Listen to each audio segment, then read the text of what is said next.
चलिए अपनी ऐसे सीरीज़ में आज हम एक बहुत ही डीप और टाइमलेस कोट पर बात करेंगे। Muddy water is best cleared by leaving it alone. कभी सोचा है लाइफ की प्रॉब्लम्स भी रेनी सीज़न के बाद के पानी की तरह होती हैं। If we keep stirring it तो वो और मडी होता जाएगा, लेकिन अगर हम पेशेंस रखें, छोड़ दें, तो धीरे धीरे वो अपने आप क्लियर हो जाता है। ये कोट एक सिंपल सी बात बताता है, सब इश्यूज़ इमीडिएट एक्शन मांगते हैं, ये ज़रूरी नहीं। कभी कभी साइलेंस और पेशेंस ही सबसे बड़ा सॉल्यूशन होता है, और ये प्रिंसिपल लाइफ के हर स्फेयर में अप्लाई होता है। Personal relationships, governance, international relations, psychology, economics और स्पिरिचुअलिटी तक। चलिए अब देखते हैं different dimensions. Our first dimension is personal life and psychology. जब हम गुस्से या एंजाइटी के मूवमेंट में तुरंत रिएक्ट करते हैं तो बातें और ख़राब होती हैं। साइकोलॉजिस्ट कहते हैं हमें ब्रेन को स्ट्रेस के बाद काम होने के लिए कूलिंग पीरियड चाहिए। अगर हम उस वक्त साइलेंस चूज़ करें तो डिसीजन मेकिंग और इमोशंस दोनों बेटर होते हैं। इसीलिए पेशेंस को एक इमोशनल इंटेलिजेंस का कोर स्किल माना जाता है। हमारा फ्रीडम स्ट्रगल गांधी जी की नॉन वायलेंट पेशेंस पर खड़ा था। उन्होंने समझा कि फोर्स से प्रॉब्लम्स और मडी हो जाती हैं, डायलॉग और वेट से ही क्लैरिटी आती है। आज भी पॉलिसीज़ और रिफॉर्म्स तब भी सक्सेसफुल होते हैं जब लोगों को समय और पार्टिसिपेशन दिया जाता है। Third one is administration and civil services. एक एडमिनिस्ट्रेटर के लिए भी एक गोल्डन प्रिंसिपल है। हर कंप्लेंट, हर प्रोटेस्ट तुरंत क्रैकडाउन मांगता है, ऐसा ज़रूरी नहीं। कभी पेशेंस से सुनना है, समय देना और ग्राउंड रियलिटीज़ को ऑब्जर्व करना ही बेटर सॉल्यूशंस निकालता है। अब देखते हैं fourth dimensions, economics and business. Financial markets भी इसी तरह बिहेव करते हैं।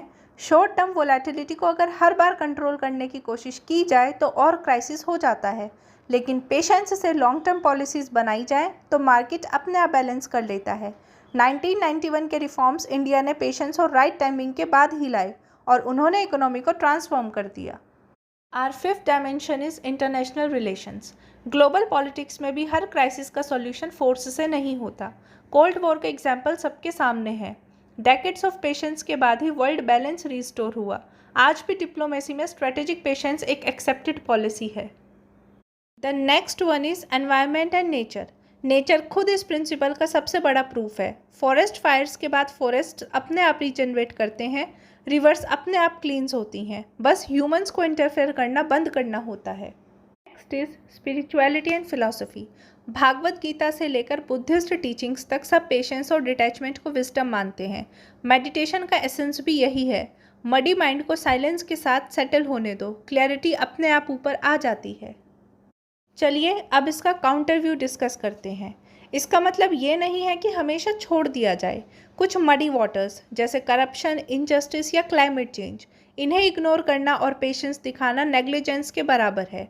यहाँ एक्टिव इंटरवेंशन ही ज़रूरी होती है। विजडम इज़ अबाउट बैलेंस, कब वेट करना है और कब एक्शन लेना है। तो friends, muddy water is best cleared by leaving it alone एक मेटाफर है जो हमें पेशेंस और बैलेंस की फ़िलॉसफी सिखाता है।